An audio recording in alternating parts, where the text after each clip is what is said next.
السلام علیکم ورحمۃ اللہ وبرکاتہ۔ ان الحمد للہ وصلی اللہ علی نبینا محمد ومن والہ، اما بعد۔ معزز سامعین کرام، آج کے درس کا عنوان ہے ذی الحجہ کے شروع کے 10 دن، اس کے فضائل اور مسائل۔ ذی الحجہ ہجری سال کا آخری مہینہ ہے، جسے حج کا مہینہ بھی کہتے ہیں۔ یہ حرمت والے مہینوں میں سے ایک ہے۔ اللہ تبارک و تعالیٰ نے بعض دنوں کو اور راتوں کو دیگر دنوں اور راتوں پر فضیلت بخشی ہے۔ ذی الحجہ کے ابتدائی 10 دن انہی میں سے ہیں۔ بعض لوگوں نے تو یہاں تک کہہ دیا ہے کہ ذی الحجہ کے ابتدائی 10 دن رمضان المبارک کے آخری عشرے سے افضل ہیں، لیکن صحیح بات وہ ہے جو شیخ الاسلام ابن تیمیہ رحمۃ اللہ علیہ نے کہی ہے کہ ذی الحجہ کے ابتدائی 10 دن رمضان کے آخری 10 دنوں سے افضل ہیں، اور رمضان کے آخری عشرہ کی راتیں ذی الحجہ کی 10 راتوں سے افضل ہیں۔ ابو عثمان النہدی رحمہ اللہ نے بیان فرمایا کہ سلف صالحین 3 عشروں کو بہت اہمیت دیتے تھے۔ نمبر 1 رمضان المبارک کا آخری عشرہ، نمبر 2 ذی الحجہ کا پہلا عشرہ، نمبر 3 ماہ محرم الحرام کا پہلا عشرہ۔ تو آئیے دیکھتے ہیں ذی الحجہ کے پہلے عشرے کو یہ اہمیت اور فضیلت برتری حاصل ہے، وہ کیوں ہے۔ نبی صلی اللہ علیہ وسلم نے ارشاد فرمایا، جیسا کہ حدیث کے اندر ہے، کہ یہ حرمت کے مہینوں میں سے ایک ہے۔ ارشاد ہے، ان الزمان قد استدار كهيئته يوم خلق الله السماوات والارض السنة 12 شهرا منها 4 حرم 3 متواليات ذو القعدة وذو الحجة والمحرم ورجب مضر الذي بين جمادى وشعبان۔ صحیح بخاری حدیث نمبر 4662۔ کہ زمانہ گھوم گھما کر مہینوں کی ترتیب کی اس حیات میں آ گیا ہے جس دن اللہ تعالیٰ نے آسمانوں اور زمین کو پیدا کیا تھا۔ سال 12 مہینے کا ہے، جن میں سے 4 مہینے حرمت والے ہیں، 3 مہینے لگاتار ذو القعدہ، ذی الحجہ اور محرم ہیں، اور 4تھا مہینہ رجب کا ہے جو جمادہ اور شعبان کے درمیان ہے۔ ذی الحجہ یہ حج کا مہینہ بھی ہے۔ نبی صلی اللہ علیہ وسلم نے ارشاد فرمایا، من حج فلم يرفث ولم يفسق رجع كما ولدته امه۔ صحیح بخاری حدیث نمبر 1521، کہ جس نے حج کیا، اس نے بیہودہ لغو بات نہیں کی، فسق کا کام انجام نہیں دیا، تو وہ ایسے لوٹتا ہے جیسے کہ وہ اپنے ماں کے پیٹ سے پیدا ہونے کے دن تھا۔ ذی الحجہ کے 10 دنوں کی فضیلت اور اہمیت کا اندازہ اس بات سے لگا سکتے ہیں کہ اللہ تبارک و تعالیٰ نے سورہ فجر کے اندر ان کے قسم کھاتے ہوئے فرمایا، والفجر ولیال عشر، قسم ہے فجر کی اور 10 راتوں کی۔ ابن عباس، ابن زبیر رضی اللہ عنہما اور امام مجاہد رحمۃ اللہ علیہ اور دیگر اسلاف میں سے کئی لوگوں کا یہی کہنا ہے کہ اس سے مراد ذی الحجہ کے ابتدائی 10 دن ہیں۔ حافظ ابن کثیر رحمۃ اللہ علیہ نے اسی کو راجح اور صحیح قرار دیا ہے۔ یہی 10 دن ہیں جن کو اللہ تبارک و تعالیٰ نے ایام معلومات قرار دیا ہے۔ فرمایا، وَيَذْكُرُ اسْمَ اللَّهِ فِي أَيَّامٍ مَّعْلُومَاتٍ عَلَىٰ مَا رَزَقَهُم مِّن بَهِيمَةِ الْأَنْعَامِ۔ الحج آیت نمبر 28۔ اور چند معلوم دنوں میں جو چوپائے اور جانور اللہ نے ان کو دیے ہیں، ان پر اللہ کا نام لیں۔ اکثر مفسرین کا یہی کہنا ہے کہ ان ایام سے مراد ذی الحجہ کے 10 دن ہیں۔ اسی طریقے سے رسول اللہ صلی اللہ علیہ وسلم نے ان ایام کی افضلیت کی گواہی دیتے ہوئے فرمایا، افضل ایام الدنیا ایام العشر، کہ دنیا کے دنوں میں سے سب سے افضل دن ذی الحجہ کے 10 دن ہیں۔ صحیح الجامع حدیث نمبر 1133۔ انہیں 10 دنوں کو نبی صلی اللہ علیہ وسلم نے جہاد سے بھی افضل قرار دیا۔ نبی صلی اللہ علیہ وسلم نے فرمایا، مل عمل فی ایام العشر افضل منها فی هذه، قالوا ولا الجهاد فی سبیل اللہ، قال ولا الجهاد الا رجل خرج یخاطر بنفسه وماله فلم یرجع بشیء۔ صحیح بخاری حدیث نمبر 969، کہ ذی الحجہ کے 10 دنوں سے افضل کوئی عمل نہیں۔ صحابہ کرام نے پوچھا کہ اللہ کے رسول صلی اللہ علیہ وسلم، اللہ کے راستے میں جہاد کرنا بھی افضل نہیں؟ تو آپ صلی اللہ علیہ وسلم نے فرمایا، جہاد بھی افضل نہیں، مگر یہ کہ کوئی شخص اس حال میں نکلا کہ اس نے اپنے اور جان اور اپنے مال کو خطرے میں ڈالا، پھر ان میں سے کوئی بھی چیز لے کر کے نہیں پلٹا۔ اسی طریقے سے انہیں 10 دنوں کے اندر یوم عرفہ بھی ہے۔ جس کے بارے میں نبی صلی اللہ علیہ وسلم نے ارشاد فرمایا ما من یوم اکثر من ان یعتق اللہ فیہ عبدا من النار من یوم عرفہ، صحیح مسلم حدیث نمبر 1348، کہ اللہ تعالیٰ جس قدر عرفہ کے دن لوگوں کو آگ سے آزاد فرماتا ہے اس سے زیادہ کسی اور دن آزاد نہیں فرماتا ہے۔ تو اسی طریقے سے انہیں 10 دنوں کے اندر ایک دن یوم النحر بھی ہے، جس کے بارے میں نبی صلی اللہ علیہ وسلم نے فرمایا ان اعظم الایام عند اللہ تبارک و تعالی یوم النحر ثم یوم القر، صحیح سنن ابی داؤد حدیث نمبر 1765، کہ اللہ تبارک و تعالیٰ کے ہاں سب سے عظمت والا دن یوم نحر یعنی 10 ذی الحجہ کا دن ہے، پھر یوم القر یعنی 11 ذی الحجہ کا دن ہے۔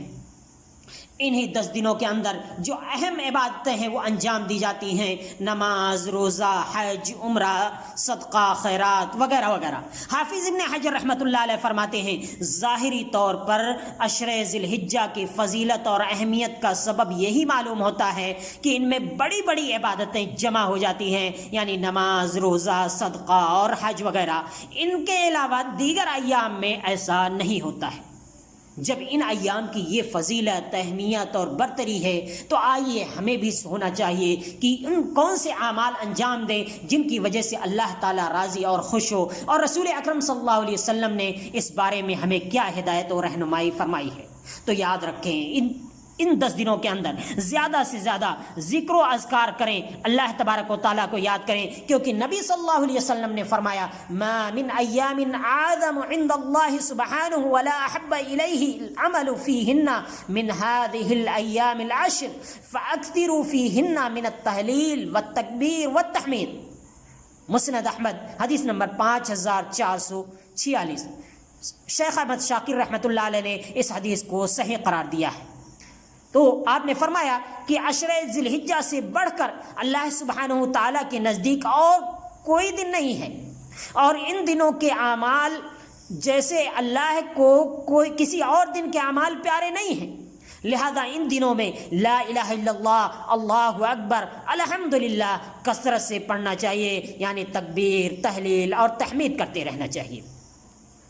اسی طریقے سے نماز کی ادائیگی، نماز دین کا ستون ہے، ایمان کی نشانی ہے۔ سب سے پہلے قیامت میں اسی کے بارے میں سوال کیا جائے گا، اس کے ذریعہ اللہ تعالیٰ گناہوں کو دھو دیتا ہے، مٹا دیتا ہے۔ اس لیے سنن اور نوافل کا کثرت سے اہتمام کریں، اور جو فرائض ہیں جیسے دیگر دنوں کے اندر ان کا اہتمام کرتے تھے، ان دنوں میں مزید ان کا اہتمام کریں۔ اسی طریقے سے صیام کا خصوصی طور پر اہتمام کریں۔ اللہ تبارک و تعالیٰ نے حدیث قدسی کے اندر بیان فرمایا الا الصوم فإنه لي وأنا أجزي به، صحیح بخاری حدیث نمبر 5927، کہ سوائے صوم کے یہ میرے لیے ہے، میں اس کا بدلہ دوں گا، یعنی اللہ تعالیٰ اس کا کتنا بدلہ دے گا بندہ اس کا کوئی حساب نہیں لگا سکتا ہے۔ اسی طریقے سے نبی کریم صلی اللہ علیہ وسلم نے فرمایا من صام یوما فی سبیل اللہ بعد اللہ وجہہ عن النار 70 خریفا، صحیح بخاری حدیث نمبر 2840، کہ جس نے اللہ کے راستے میں ایک دن کا روزہ رکھا، اللہ اس کے چہرے کو جہنم سے 70 سال کی مسافت تک دور کر دیتا ہے۔ خصوصی طور پر ان ذی الحجہ کے 9 دنوں کے اندر روزہ رکھنا، جیسا کہ نبی صلی اللہ علیہ وسلم کی بعض ازواج مطہرات سے مروی ہے، کان رسول اللہ صلی اللہ علیہ وسلم یصوم 9 ذی الحجہ ویوم عاشوراء و3 ایام من کل شہر، سنن ابی داؤد حدیث نمبر 2437۔ امام البانی رحمۃ اللہ علیہ نے اس حدیث کو صحیح قرار دیا ہے کہ رسول اللہ صلی اللہ علیہ وسلم ذی الحجہ کے 9 روزے، عاشوراء کے دن کا روزہ اور ہر مہینے کے 3 روزے کا اہتمام فرمایا کرتے تھے، لہذا ان روزوں کا اہتمام کریں۔ اسی طریقے سے عرفہ کے دن کا روزہ، جس کی بڑی فضیلت آئی ہوئی ہے، جس دن اللہ تعالیٰ لوگوں کی گردنیں جہنم سے آزاد کرتا ہے۔ نبی صلی اللہ علیہ وسلم سے اس دن کے روزے کے بارے میں پوچھا گیا تو آپ نے فرمایا یکفر السنۃ الماضیۃ والباقیۃ، صحیح مسلم حدیث نمبر 1162، کہ اللہ تعالیٰ اگلے اور 1 سال پچھلے گناہوں کو اس کے ذریعہ مٹا دیتا ہے، اس لیے اس روزے کا اہتمام کرنا چاہیے۔ اسی طریقے سے یوم عرفہ کے بارے میں ایک یہودی نے ایک دن عمر رضی اللہ تعالیٰ عنہ سے کہا امیر المومنین، قرآن پاک میں ایک ایسی آیت ہے جسے آپ لوگ پڑھتے ہیں، اگر ہم یہودیوں کی جماعت میں ایسی آیت نازل ہوتی تو ہم اسے عید کا دن قرار دے لیتے۔ عمر رضی اللہ تعالیٰ عنہ فرمایا وہ کون سی آیت ہے؟ یہودی نے کہا الیوم اکملت لکم دینکم واتممت علیکم نعمتی ورضیت لکم الاسلام دینا، المائدہ آیت نمبر 3۔ عمر رضی اللہ تعالیٰ عنہ نے فرمایا ہم اس دن کو بھی جانتے ہیں جس دن یہ آیت نہ اتری، جمعہ کا دن تھا، اور جہاں اتری اس جگہ کو بھی جانتے ہیں، عرفہ میں آپ صلی اللہ علیہ وسلم کھڑے تھے، اس کے باوجود بھی ہم اس دن کو جشن نہیں مناتے ہیں۔ صحیح بخاری حدیث نمبر 45۔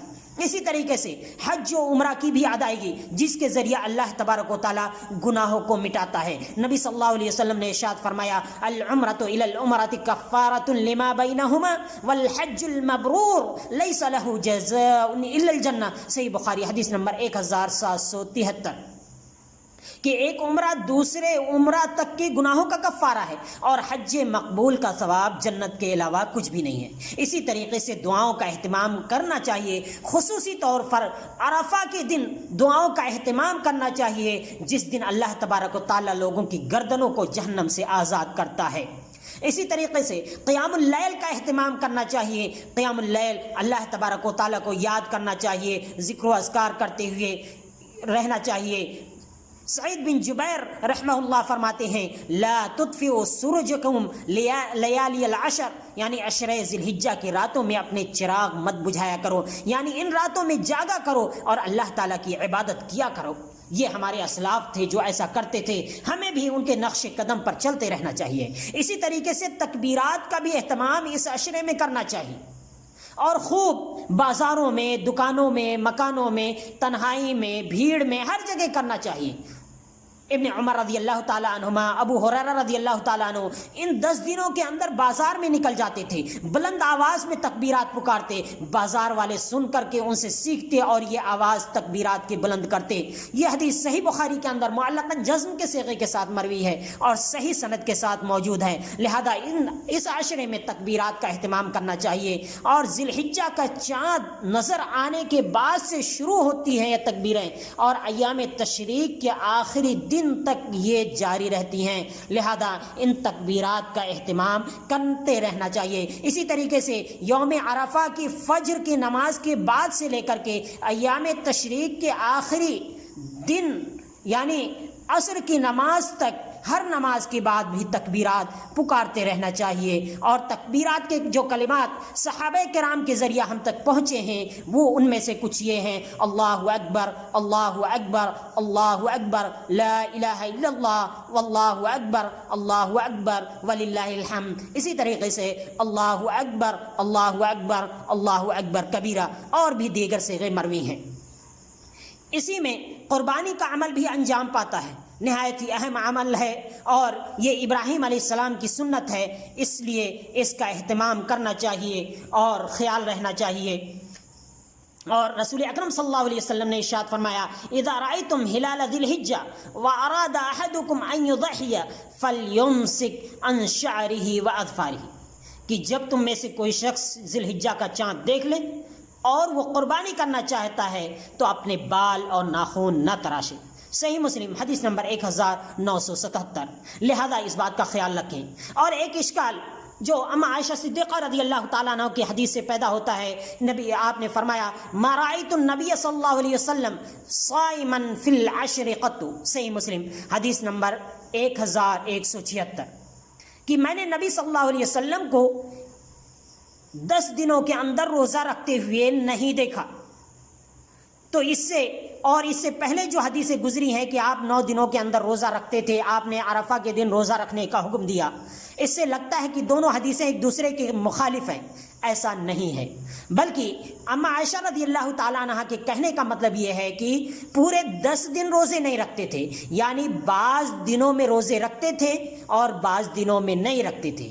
یا اس کی ایک وجہ یہ بھی ہو سکتی ہے کہ اما عائشہ رضی اللہ تعالیٰ عنہ کو اس کی خبر نہ رہی ہو، بلکہ بعض ازواج کے ہاں جب آپ صلی اللہ علیہ وسلم رہتے رہے ہوں تو ان کے ہاں پر آپ نے روزہ رکھا ہو اور اما عائشہ رضی اللہ تعالیٰ عنہ کو اس بات کی خبر نہ ہوئی ہو، جیسے کہ آپ نے کھڑے ہو کر کے استنجا کیا، اس واقعے کی خبر اما عائشہ رضی اللہ تعالیٰ عنہ کو نہیں تھی۔ تو اس بات کا خیال رکھیں۔ اور یہ جو فضائل ذکر کیے گئے ہیں ان کو ذہن میں رکھتے ہوئے اللہ تبارک و تعالیٰ کے ذکر و اذکار میں لگ جائیں، اس کو یاد کریں، اپنے گناہوں کی بخشش طلب کریں، خصوصی طور پر عرفہ کے دن کی جو فضیلت ہے اس کا خیال رکھیں۔ اللہ تعالیٰ سے دعا ہے کہ الہ العالمین ہم تمام لوگوں کو نیک عمل کرنے کی توفیق عطا فرما، آمین۔ السلام علیکم ورحمۃ اللہ وبرکاتہ۔